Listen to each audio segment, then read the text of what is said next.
जानते हो, तुम्हें आजमाइश में डालने से पहले वो तुम्हें आजमाइश से निकालने का वसीला बनाता है। इससे पहले कि मिट्टी का बदन खाक बने, बावजू होकर मुसल्ला पर जवानी रख दो। हर इबादत का पता नहीं होता कि वो कबूल है या नहीं, मगर दुरूद शरीफ ऐसी इबादत है जो अदा होते ही कबूल हो जाती है।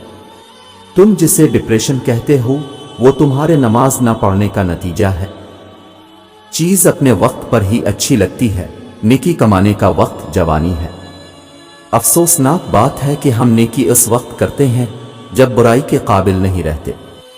एक नमाज में अगली नमाज की तौफीक मांगने से बेहतर कोई दुआ नहीं। अल्लाह दीरी उन्हीं के लिए करता है जिनका मांगना इसे बेहद पसंद आ जाता है।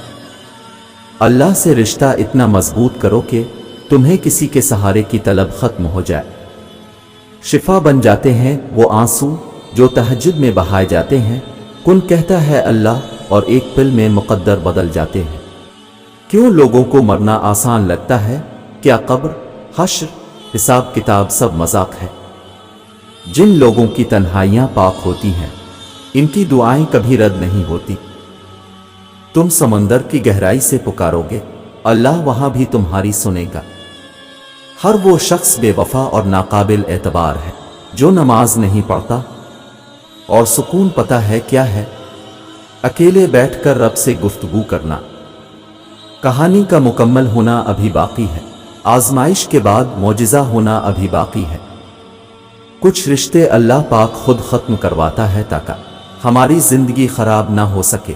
बेशक वो जो करता है बेहतर करता है। घबराना नहीं। ठोकर भी उन्हीं को लगती है जिनको रब ने थामना होता है। अगर किस्मत का लिखा ही सब कुछ होता तो अल्लाह पाक कभी हमें दुआ मांगना ना सिखाता। नमाज पढ़ने से सिर्फ दुनिया की मुश्किलें ही खत्म नहीं होती, बल्कि मौत के बाद की मनाजिल भी आसान हो जाती है। सिर्फ खूबसूरत लड़की से शादी करके आप घर में डेकोरेशन पेश तो ला सकते हैं, लेकिन घर बसाने के लिए शरीक हयात का नेक सीरत, दीनदार, बापर्दा और हयादार होना लाजिम है। नमाज बोझ नहीं, बल्कि तुम्हारे बोझ को हल्का करने का जरिया है। थक गए हो? देखो, परेशान मत होना। वो अपने बंदे को मुसलसल तकलीफ में नहीं रखता। राहतें जल्द नसीब होंगी इंशाअल्लाह। जब दिल उदास हो और वजह भी समझ ना आ रही हो तो सूरत रहमान पढ़ लिया करो, दिल को सुकून आ जाएगा। जिनका यकीन अर्श वाले पर हो वो फर्श वालों की बातों पर दिल छोटा नहीं करते। यहां यूं मायूस बैठने का क्या फायदा जब वहां अल्लाह तुम्हारी पुकार का इंतजार कर रहा है। तवील सजदे आजमाइशों का दौरानिया मुख्तसर कर देते हैं। दुआ की ताकत को कभी कम ना समझी। तकदीर और किस्मत से ज्यादा ताकत दुआ में होती है। दर्द कितना भी हो, अल्लाह के आगे रोने से सुकून में बदल जाता है। अगर सजदा ना होता तो हम उन तमाम दुखों में घर कर मर जाते जिन्हें हम अल्लाह के सिवा किसी से नहीं कह सकते। सिर्फ नमाज रोजा के बदले जन्नत नहीं मिलती, मखलूक खुदा का एहसास भी करना पड़ता है। तहज्जुद के वक्त इंसान अल्लाह के बहुत करीब होता है, इतना कि अपनी हर दुआ पूरी करवा सकता है। तुम बस अल्लाह पर यकीन रखो। कैसे मिलेगा ये सोचना तुम्हारा काम नहीं। जिसने दोनों जहानों को समेट रखा है वो तुम्हें कैसे बिखरने देगा। तहज्जुद पढ़ने वालों की तो वो दुआएं भी कबूल हो जाती हैं जिनका जिक्र उन्होंने कभी अपने अब से भी नहीं किया होता। यूं ही तो नहीं पा लिया तहज्जुद का सजदा तुमने। कुछ तो ऐसा है नामुमकिन जो तुम्हारे लिए मुमकिन होने वाला है। अल्लाह के साथ ताल्लुक तो ऐसा होना चाहिए कि आदमी अपने कमरे के अंदर पलंग पर बैठा हो और उसके साथ गुफ्तगू कर रहा हो, कभी रोए और कभी खूब मुस्कराए।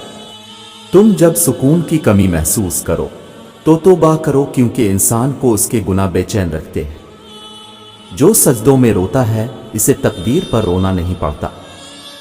आजमाइश भी अल्लाह की तरफ से तुम्हारे सब्र का इम्तिहान होता है।